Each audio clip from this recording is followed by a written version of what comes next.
Merhaba. Kutu açılımında eksik kalan kısımlar olmuştu. E, Özellikle şarj kısmına çok değinememiştim. O nedenle bu ikinci bölümü e, şarj kısmını ve şu daha önceden değinemediğim şu tarakları anlatmak istiyorum. Hoşuma gitti çünkü. Bir şarj için bir adaptör buldum ve prize bağladım. Şarj olurken bu ışık yanıp sönüyor. Şarj olduktan sonra da sönüyor. Direkt çıkardığınızda düğmeye basarak kullanabiliyorsunuz. Evet, bu şekilde. Bu şekilde. Başlıklar bu şekilde çıkıp değişiyor. Zaten bunu değinmiştik. Ama yani cihaza gelen ben bir eski Philips kullanıcısı olarak dikkatimi çeken bir şey. Bu tarağı e, ilk başta ne olduğuna karar verememiştim ama zaten üzerinde yazmışlar. Bu taşları e, temizlemek için bir özel tarak. Güzel. Yani benim Philips'imde bu yoktu.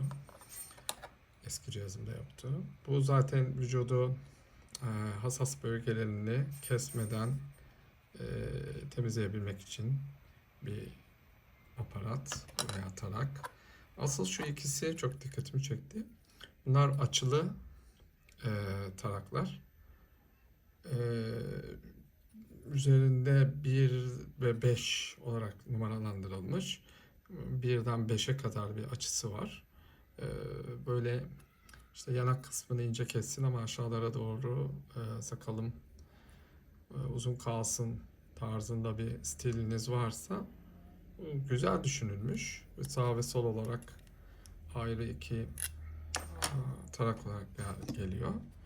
E, Bu arada evet montajı bu şekilde yapılıyor. Tarakları onu da göstereyim. İlk kutu açılımı videosunda aslında bunları atlamıştım. Bu açıdan göstermek istiyorum. Kaş içinde aynı şekilde bu şekilde kullanılabiliyor. Hemen diğer başlıkların nasıl bir montajı var ona da bakalım.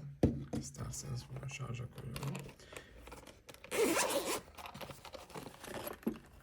Diğer başlıklar özellikle benim favori yani cihazı almaya karar vermeme neden olan başlık bu şekilde. Evet.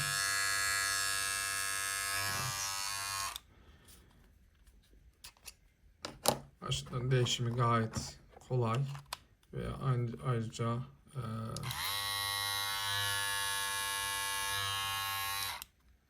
başlıkların değişimi kolay olduğu gibi ayrıca sağlam, hani şey değil, öyle çıkacakmış gibi bir hissi yok, gayet oturaklı.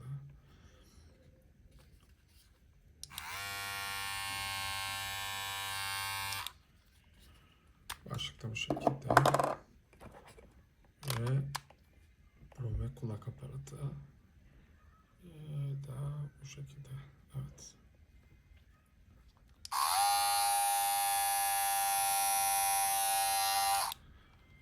Evet. Ya kısaca şu an kısa bir değerlendirme yaparsam kullanmadan, yani henüz daha kullanmaya başlamadım. Oldukça kaliteli ve güzel görünen bir cihaz. Şu ana kadar seçimimden hala çok mutluyum ve memnunum. Bu arada ilk defa böyle şarja koyduğunuzda bir ses yapıyor. Bu ses de şarja başladığını gösteriyor. Onu da güzel düşünmüşler. Hani. Evet. Anlatacaklarım bu kadar. İzlediğiniz için teşekkürler.